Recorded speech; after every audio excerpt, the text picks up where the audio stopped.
Ladies and gentlemen, we are back for another recap and review. This is our spoiler discussion on episode 1 of She-Hulk Attorney at Law. I have some special guests here with you guys. I'm going to introduce a few of them. First up, Jedi Mike 7. What's going on, brother? How you doing? How you doing? Thank you for having me. Yeah, man. Thanks I'm for being here. excited now. I'm hyped. Yeah, we're going to talk about it. What's going on, Ronan? What's up, Unchained. fellas? Thank you for having me. And we were joking about it, but Tatiana Hachimama. Oh my gosh, that's all I'm gonna say. You might as well just say giggity, daggone. Yeah, you know what I'm saying? Giggity. Like my Mexican side just like went up to Giggity, 11. giggity, go. And last but not least, a special guest here today. What's going on, Najir? What up, Sam? What's up, crew? Yeah, let's talk this She-Hulk stuff. It's a lot to kind of process in one episode, but let's get through it. Yeah, let's go ahead and go through it. So, you guys, if you haven't seen the episode yet, go ahead and watch it. It's less than 34 minutes roughly. This is our spoiler-filled discussion. So, if you don't want to be spoiled, go and watch it. I think most of us can say justifiably it's okay or good, right? Most of you guys. But let's talk about why. So first thing we got to talk about is the trailers transitioning over to what we actually saw in the episode. Because a lot of the trailer was in this episode, but visually, how did you guys think about the visual effects in the CG? Because I was personally impressed. I thought that there were times where I felt like Bruce or the Hulk looked better than he'd ever had. And I think the way they got her hair and the way that they actually had her movements and mannerisms, it almost felt like a perfect transition from comic to live action. But I don't know, y'all, what was y'all's take on it? Like, I'll say this in just terms of as much as you see people before on the internet talking about this, we can be so reactionary. Even when I can take you back, a couple of years ago, when we had the first, Spider-Man PS4 game that came out, and people, when we got closer to release, we're like, did they dumb down the visual effects of this game? I don't know if you guys remember that, but they did. But then you can see the game, it was a masterpiece, right? And what you see here, I won't say it's a masterpiece, but in terms of wasn't as bad what you thought it was going to be, unless you want to find something to complain about it. And again, the close-up scenes they had of and that seeing Bruce transition, but with her, I felt like they played it off very well. Even like terms of their eyes, you see the veins in them, the hair, the texture of them, even when in terms of their outfits and everything, their environments. I thought the way they did, they seemed normal, even though these are guys like they're about 6 or 7 feet tall. And I think on her end, the way, I guess, I'm just saying how this first episode structured, I know Ronan will probably go into it, but again, it's like they're slowly introducing, but now we're normalizing now seeing Jennifer Walters as She-Hulk now in a normal setting and not being some type of Jekyll and Hyde thing, which is a differentiation of Bruce Banner from Hulk, which you'll see. Like, you're thinking like, oh, is there another personality to you? No, it's the same her. Now it's just now we're exploring that story with her. But I was very impressed. Yeah, we definitely got to talk about that. What about you two gentlemen? Go, Najir, go for it. No, I'll be quick. I think like I try to avoid most of the trailers in these things because I think we're kind of in a privileged space and have opportunities to check them out early. So like, what's the point of checking out things? We hear that it's announced. We're like, okay, cool. We'll get to a point of reviewing it. That's sort of the name of the game here. But we couldn't avoid this because this was one of the main features at San Diego Comic-Con. Now, when the first trailer came out, a lot of people were roaring about it. And I was kind of like, yeah, I don't care. I'm not paying attention to it. So the whole reactionary thing don't really exist. But at San Diego Comic-Con, it was kind of like yeah, cool. We were all waiting for the bigger and better things to come after that. But there was a quick reaction on social media in terms of trying to provide coverage inside the Hall H that people were just like, I don't know. It still doesn't look good. And for whatever reason, I was just like, come on, y'all. It's Marvel. They're not going to put out the product until it's polished completely up, And I wasn't worried about the visuals and the CG. But even with that being said, without all of the preliminary stuff, looking at it, it's pretty dope. Like visually, it looks pretty dope. And I think when you have somebody like the Hulk and we've seen these different iterations of it being handled throughout the years, for it to come to this point, 2022, like it looks great. Just remember where we came from, folks, before you start complaining about this looking bad, because like what was it, Universal days of the Edward Norton Hawk. Just remember how bad he could I'll give you one better. The Hulk dogs. Yeah, exactly. So yeah, you you're get old enough for angry that. and yeah, you get angry and you just crush their jaws open with a biflex biflex muscle stretch. So like, yeah, you know, I'm not mad at it. I think visually it looks good. We'll talk more about the plot and stuff right now. But right now, I think things like the set pieces, the CG and everything. It's kind of crazy to say it look practical, but it does. It does look like it could exist, and I'm cool with that. Yeah, I think you made the Hulk mad, bro. I think he's pissed off. Masterpiece. Oh, God. Masterpiece. Rona, what was your thoughts, real quick, man? I dug the first episode. I dug how Jennifer looked, and I was funny enough. No, I dug how She-Hulk / Jennifer looked, and from a VFX point of view, because from the first teaser that we ever got, I mean, people were throwing their hands up in the air. You know, you might as well have said that the everything was on fire. We're not like, oh my gosh, is this the end? And whatnot. And I figured, like, well, let's look at this. Mark Ruffalo, we've had him for 10 years. So by this point, they have a database of his models of, okay, what can we improve with Ruffalo's Banner's Hulk look? And this is the first time we're getting Tatiana as a Hulk. So it won't have the same experience as what Ruffalo went through. But for the most part, even in the daytime, I was like, that looks good. That looks pretty good.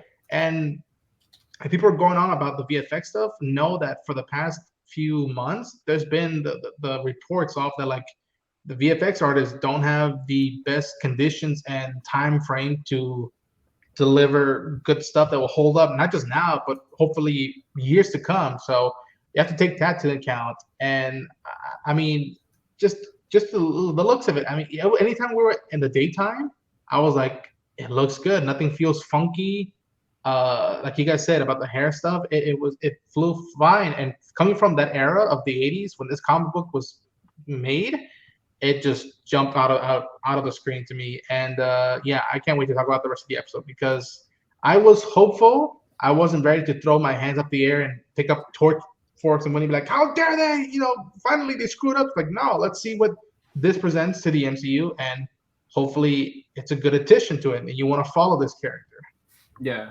And it's really interesting because the episode started off with, you know, her already saying, yeah, I'm a lawyer, I'm doing this, but you guys really want to know about the Hulk, right? So she's already breaking the fourth wall. If any of you guys, you know, read any of her comics, she does that on a regular basis. And so that's why it felt like in this episode, I was like, I could see this, you know, man, I remember this character. You know what I mean? I remember reading this character. I remember seeing cartoons of this character, but now they're slowly starting to unfold it on a live action television scale. It's just really interesting. It's refreshing. I think it's refreshing because it seems like they're taking their time to get all the origin stuff out the way so that we can allow her to establish where she's going.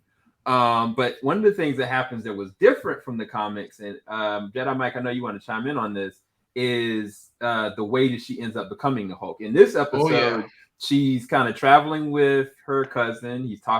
They're talking about whether or not Captain America's a virgin or not. And this ship shows up out of nowhere, and they crash land over in the car. But yes, Bruce had something that he was trying to repair his arm with that was slowly starting to repair it, but that allowed some of his blood to reach her blood because she got a cut, and then she ends up turning into the Hulk. But later on, he starts to talk about how he did kind of like check out her blood and saw that it had an effect on his blood, and it repaired his arm. So what happens different in the comics, real quick, Jedi Mike, that they switch this up?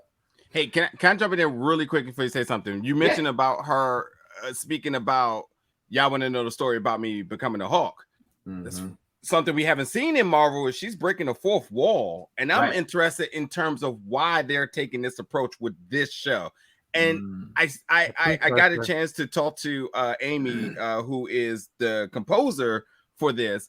And I know a lot of what she was telling me was that, like, she wanted to bring the essence of classic courthouse shows courtroom shows. And that's a tactic that we've seen in that. So like yeah, them working hand in hand. And hats off to all of the hardworking composers, because a lot of them, I mean, they don't get to see the show. They get to read the script, and then they gotta match the music to the show. And the continuity between the two is always like a magical thing. So the fact that she knew they were going to break this fourth wall, she's going to be able to bring these like sort of melodies that we've heard from other different classical courtroom shows. It's like really bringing the aesthetic of a courtroom show all the way around, as much as she's promoting that like she's a lawyer. So like I love that idea, but I'm curious to see how far they go with breaking the fourth wall. But that's what I wanted to ask since you brought that up. No, that's actually really good. That's really good. I didn't think about it like that. Because yeah, you're right. Because I was kind of like, this reminds me so much of Deadpool, but on a more PG level. But it's not exactly completely PG. She's using a little bit of language, and I think they're definitely going to get into her dating game. Just even the way some guys were kind of catcalling her and how she reacted very quickly. Oh yeah, the uncomfortability felt really natural. But then I didn't know what she was physically going to do to them. And we're gonna talk about this a little bit without going too long, about how there's a difference of trauma versus emotionally being hurt. What that does to trigger somebody to become angry versus like furious. And so I think that's going to be something that's going to be playing a role into this later. But Mike, real quick, what happens in the comic books as far as her transfusion and how that changed her over? Yeah, so she gets a blood transfusion through with Bruce, and I think I forgot in terms of what the accident that happened, but basically she just needed a blood transfusion, and then he basically helped her, do the procedure in the hospital, but he did not realize, that transferred the Hulk DNA within her. This I thought was very natural, an accident of a car ship and everything, which we'll get into. And they get into an accident. She just out of around when she's getting out of the car, she scratched herself and it cut very deep. And then you see Bruce is also bleeding too, and he has the device. Which again, I like this show for many different. I like this episode for many different reasons. The expository information they kept giving, like, hey, listen, why are you the human now? Why are you the Hulk? Well, I got this apparatus that I built and stuff. That helps me keep me in human form. It's a prototype. We didn't see it in Shang-Chi, but at least we know why, but we get it now, and I like it. But then I guess the device broke, and then all of a sudden you see him bleeding, and he about turns to Hulk, and then that somehow her DNA specifically is making her reason why she doesn't have the Jekyll and Hyde personality, but also he was testing her blood too, that makes him into also now I can be Professor Hulk again. So I think that was interesting that to try and make it something going with her DNA. I guess it's just in the Banner bloodline or something like that. They talk how they can react to gamma radiation in a unique way. But with her, I thought that was very interesting. But now, what are the ramifications of that moving forward in terms of like, okay, he destroyed the vials of blood in that scene later, but we all know, if you've seen Edward Norton, like there's always more blood out there that people save just in case, right. And yeah, but I thought that was very interesting what they did. Maybe they'll make her a mutant or something stupid. No, I'm just joking. I didn't mean to do that. But yeah, no, what we can talk about though is the ship. The ship that kind of popped up out of nowhere, specifically what I think was looking for Bruce. And he brings it up to her later on when they're going through their little training and conversation. We'll talk about that. I think that'll be the last thing we talk about is their, I think their back and forth is actually really good. But when we talk about the ship, he was like, oh, that ship came from here, and I need to go back and deal with that on a later basis. Now, I don't want to say too much because I don't know if any of you guys know the comic World War Hulk or Planet Hulk, but there is an animated movie called Planet Hulk that'll give you a good little reference. And yes, the Hulk does end up getting married, does have a son, and this may be a lead-in to a potential World War Hulk storyline. Now, whether or not they do it, I don't know, but it's a really interesting through line that they would do this in the very first episode. Because I thought that they were going to hint at it maybe, like at some point in this, but they did it off rip. So what were y'all's thoughts on that? just randomly popping up so All early. I'll say is that I've heard reports that Universal's rights to the Hulk solo movie stuff might be coming to a conclusion pretty soon. So it's not out of the realm of possibility that they might do that and pull triggers, because people have been wanting a solo Hulk film from Mark Ruffalo, because I mean, to say the least, him and Loki might have stole the show in the first Avengers movie. Being like, this is the Hulk we want, all right.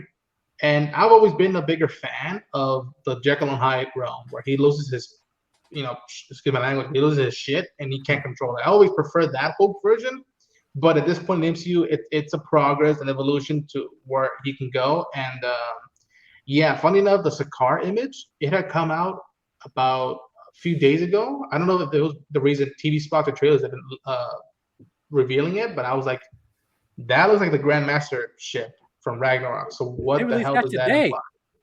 It was today? Okay. Yeah, they released a clip today. Yeah, they've been taping up this recording. They released it. Yeah, a lot. They've been releasing a lot of clips. The whole Steve Rogers version thing, they released that as a clip. The trailers. Really?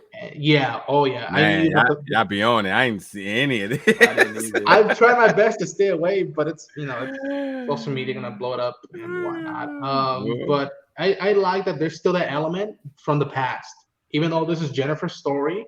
I mean, even to the Tony stuff, when I saw that helmet of Iron Man crush, I'm like, there it is. And the whole Tony helped me build this base. And it's not taking us into what might have happened during those 5 years, but it's a hint at like, oh, this is what came about during that time period. So I appreciated that.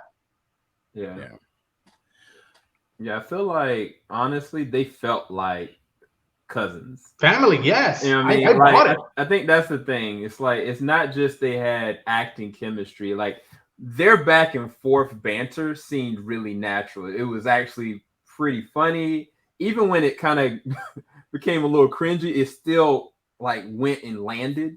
That's family for you. Like, I was like, if you can connect me in association with the Hulk to her, then you already started me off on a good start. Like, I'm like, all right, I might like her. You know what I'm saying? Like, I think I might like to see where she's going to go. And I think that is a key thing that they did in this, if nothing else. Whether or not this episode is a 10 or not, I think that they nailed her being Bruce's cousin and her being different than him, fundamentally and emotionally. Yes. Yeah, I think that's I definitely think that's a good point and a good theme that needs to. I mean, that's going to be a spool going forward that people need to keep in a mindset starting right now. But I agree. Mark Ruffalo just does a fantastic job and just always providing a family dynamic, no matter what the role is. You know, if he's playing a dad, if he's playing a husband, you know, if he's playing an Avenger, and the whole brotherly banter that he has. I mean, like you mentioned in the beginning of Avengers, the Loki Bruce thing was a very highlighted part of the film that I don't think none of us knew we were going in there and getting that, but we get that. We got that, you know what I mean? And I think like Mark has just carried that sort of just very strong suit of his acting in all of the roles he takes. So like I had no doubt that he could do this, but seeing it's definitely like still wow, like this is gonna be good.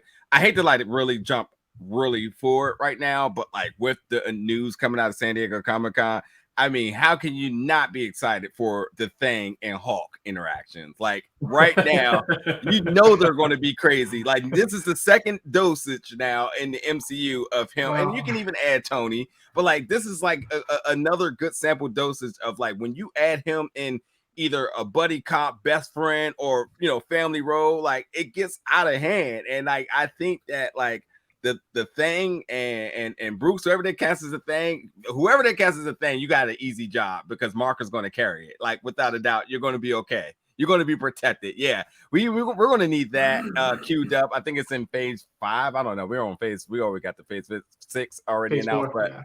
Yeah, but like, I'm already excited for that just because we know how crazy it's going to be. Right. Yeah. Be a good time. And just so people know that is this out of the realm of possibility, for people who've not read the comics and whatnot, at a certain point, She-Hulk joins the FF. Yeah. After a particular event. Yes. Exactly. Yeah. Good point. Good That's a point. real good point. Gosh, dog. Like I it's even- not out of the realm. It's I not didn't out of the even think realm. about that. Actually, And- I actually heard a couple of people saying that they think that this is going to be the catalyst right into it, and she will be like one of like the beginning members of it. And I was like, well, that would be something as well too, but we'll see. I mean, listen, as a fan, I don't want to steer off too much again, but like as fans, we do not want another iteration of the Fantastic Four just off rip. Like, give us something that says like, oh, this is definitely different. This is definitely the MCU version of it. And if it's I want one trash. of the members, I want the lunch bag Spider-Man. Like from Fantastic, and we Do can do it. Like, Do it. unfortunately, John Watts is not directing, but when I heard he's directing, I know what they're doing. They're gonna put in there. You know, Sam, but- I want to add on what you're saying about buying her as a cousin. That's the one thing I've been saying since the teaser is that the VFX may or may not be there. I mean, we're still in a COVID era, whatever may have you. But to me, I've always kept telling people, if they can make me like Jennifer, not for the sake of being a combo character, but just as a character in a TV show, and I'm not saying romantically, but like as a viewer, if I can like be like, all right, I want to see more of Jennifer as a lawyer, damn it. If I want to see more of Jennifer as a lawyer and not just as a Hulk, then you've got me already, and the VFX will come through. But yeah, I'll stop talking before we get to like some Cinemax realm and whatnot. That's it for me. This man smitten what it is, y'all. He looked at Orphan Black and he was like, "Oh man, I'm gonna definitely see She-Hulk today, boy." Yes, sir. But nah, man. I think it was a good pilot, man. I think it was the first good episode. I did like the fact that she had a one-up on him in different levels, but he continuously was trying to test her, not physically, but more so emotionally. And I don't think that she's had that breaking point just yet. And I think that's going to be interesting to see what that looks like for her. Like psychologically, I think that if they play this smart and it's directed well, they could play into, okay, he's Jekyll and Hyde, but if she's all together, what happens when something emotionally just destroys her? What does that do? And I think that the point that he said that at the moment that you have a point of anger, that's life and death for everyone around you. I don't think that she's accepted that yet because she doesn't want to do it. She doesn't want the responsibility. So of course she's not going to accept the responsibility of what that means if she does mess up. Heck, that's advice for her own profession. I was literally about to say that. And actually, as a prediction, I would love to see her lose a case that she's so compelled to, and then that person becomes either either if it's like a what do you call it, like a not a unique witness, what do you call it, a special witness, I guess that's what we call, or if it's something of that sort where like she needs somebody to win the case, and then that puts them in danger. And then it turns her from saying like, I just don't want to be a lawyer. I actually want to be a superhero as well too, because she sees that as you said, Mike, her career and what may be her calling may be one and the same, and she doesn't realize it yet. And I would love for that to be the emotional toll where like somebody she uses as a witness, or either she loses the case, and then that puts somebody in danger, and now she realizes that like she has to step up. Whether she knew she had to do it or not, but she has to do it, and that would be like a cool story to tell. Nadir, I don't want to hint at it. I just want to say this real quick. I don't want to hint at a character yet because this is her show. But that dynamic you just brought up is what another character who's also a lawyer did. Okay, that's what I was trying to get at.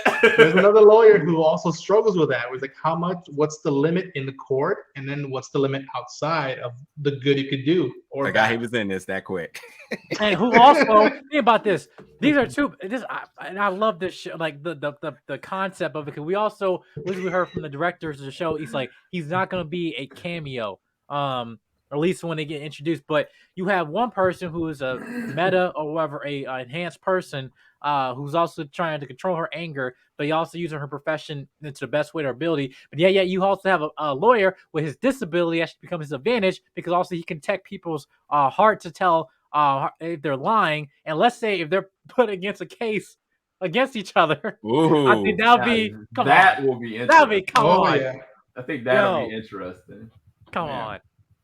Yeah, it's a sparring match, and we're not even in suits. Come on. Yeah. You know what? I'm done. We might as well go to the next episode. Yeah. Closing thoughts. If you had to rate this from A to F, as far as first episode? A to S. A to F. A to F. Oh, I'm about to say this out here grading on like some fighting games, like God tier.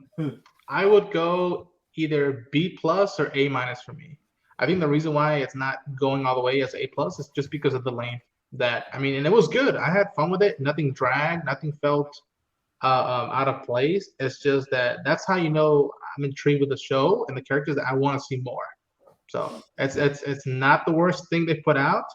And if anything, this episode should calm people down to be like, all right, it's not gonna be as mayhem as we all thought. Let's go for it. Yeah. Mike or Nidger? Solid B. A lot more potential going forward. Great pilot episode, as you said, Sam. And did a lot of things right, but there's still a lot left in the tank for like how great a show could be. And I think like as the show progresses, I think overall as a series it has potential to be great. But right now, just a very solid B to potentially be better. So leaving a lot in, like I said, a lot left on the table, a lot left in the tank. Yeah, for sure. Mike?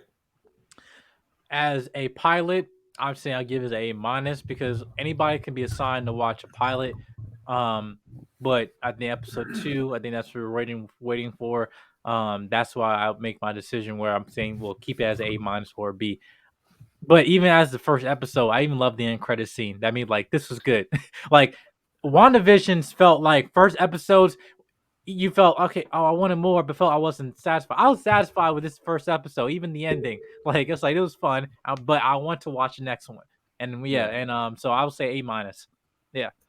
Yeah, and just so you guys know, there is an end credit scene. I should have said that at the very beginning of this because some of you guys probably cut it off and didn't notice end credit scene, but there is a pretty funny end credit scene. I'm gonna say this, and I normally don't do this with these Marvel shows. I give it an A-, dude, because the reality is, I thought this was gonna be some boo boo, man. I didn't think it was gonna be. We did a prayer. I didn't think it was gonna be anything. I was kind of like, I'm intrigued to see other lawyers show up. Like I have a prediction. I think that Hogarth is going to show up with Jessica Jones. I think of course, Matt Murdock is going to show up. I think that those in betweens are going to be very interesting. But that was it. That was the only reason why I was here. I didn't suspect, So wait, because those things didn't happen in this episode, so why is it rated so high then? That's what I'm saying. Like it was good. Me. No, listen, the show won me without the things that I wanted. Right? Exactly. I was kind of like, it just needed to be decent. I was like, I haven't liked the Hulk real rap since Ragnarok. He was all right. I liked him when Thanos was beating on him. That was my favorite part of it. So I'm saying, like, this is the first time in a long time that I was like, you know what, Bruce? You cool, bro. You cool. Like, right. You feel for him. Like you got some potential still. You Gohan right now. You Gohan right now. But yeah, so hopefully you guys enjoyed this review. Make sure you like, subscribe, hit the bell button. Where can everybody find you, Najir? Big go. In the description below. Make it easy for you. My goodness. Jedi Mike. Same question. You know where to go. God bless you. And last but not least, Ronan Unchained. YouTube. Just go YouTube search, Ronan Unchained. That's it. Mike said God bless. All right, guys. We'll be back next episode. Peace, people. Filing out the top of I can see the skyline, 50 mile radius on my timeline.